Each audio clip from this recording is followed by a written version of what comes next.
c'est la limite, bien sûr. On peut très bien dire, qu'on s'en fout de ce que je raconte. Ah non, mais complètement, hein. Moi, je suis entièrement d'accord, hein. Je suis complètement d'accord et je comprends même pas qu'il y ait des gens qui aillent regarder. Mais il y en a qui le font quand même, bon. Un pleu-pleu, hein, qui passe par là, hein, je vous rassure. Mais à la limite, j'oblige personne à m'écouter. C'est pas quand vous prenez un public et que toute la journée, vous ressassez la même histoire.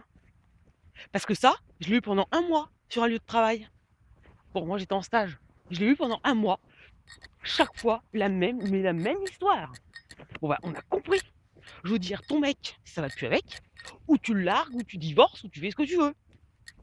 Ça va plus, il t'a fait cocu avec une autre, et ben tu le dégages, et puis c'est tout, hein. C'est bon, on va pas y passer le réveillon.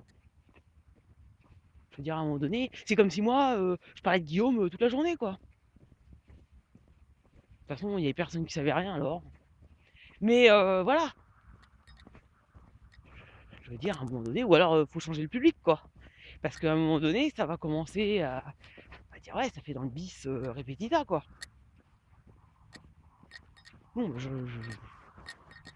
même mes grands-parents, je n'en parlais pas, quoi. Oh, j'ai parlé de 2-3 trucs comme ça, mais après, voilà. Parce que justement, si vous racontez tout, si vous racontez tout ce qui se passe chez vous, bon bah c'est bon quoi, je veux dire, les gens, qu'est-ce que vous allez les intéresser? Toute votre vie qui tient sur Facebook. Qu'est-ce qu'on va aller discuter avec la personne? Qu'est-ce que je vais discuter avec une personne alors que je connais tout de A à Z?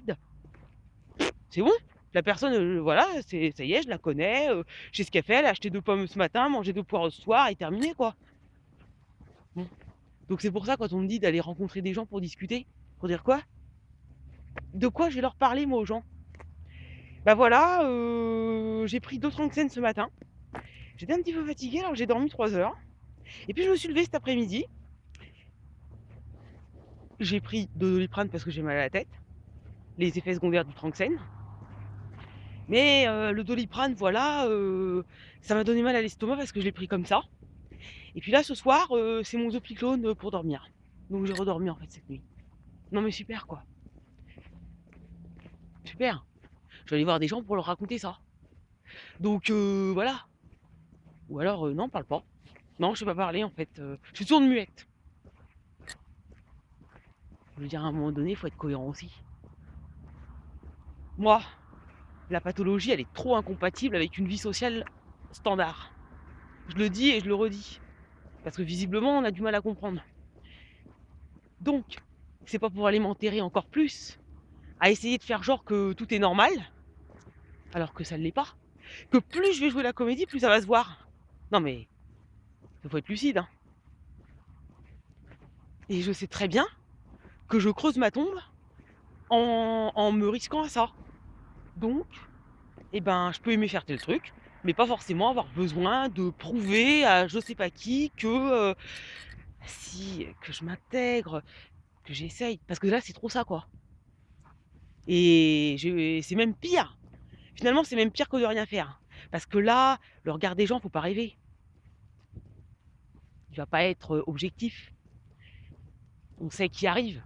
On sait avec quel dossier elle arrive. On sait avec quelle maladie elle arrive. Donc, qu'est-ce qui va se passer? Ce que j'ai vu plusieurs fois au lycée. Au début, on est là, on est tous autour, on s'investit pour la personne.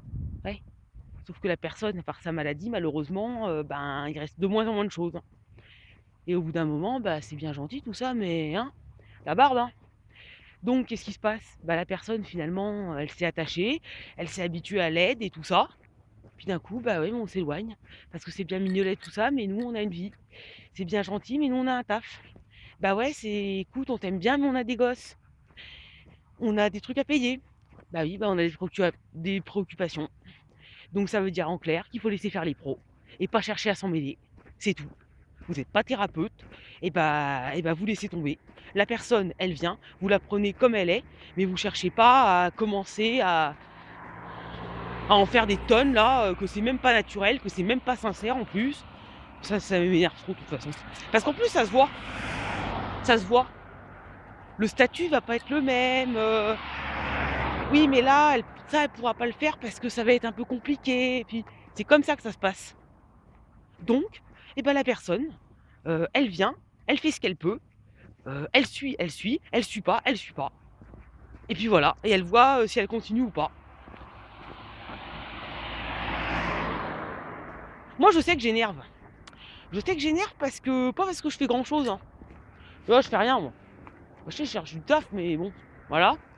Et j'énerve quand même parce que bah, finalement, je suis allé voir des gens. Je suis allé voir des thérapeutes, moi. Des gens qualifiés en la matière. Et donc forcément, moi, je suis pas rentrée là-dedans. Je suis pas rentrée dans le truc d'attendre que les copines et tout. J'ai pas de copines. Et les nanas en question, c'est pas mes copines. Donc ça risquait pas d'arriver. Moi, j'ai dit bon, la situation elle est ce qu'elle est. Je peux bénéficier de ça, je peux bénéficier de ça, je peux avoir ça. On va aller voir qui de droit. Ayant fait en plus une formation en rapport avec touchant de près ou de loin les difficultés humaines et matérielles, même si j'ai pas continué par la suite, il y a des trucs que je sais. Voilà. On va dire qu'en faisant cette formation, ben, j'ai pu le faire à l'époque, ben, j'ai pris les devants, d'une certaine manière.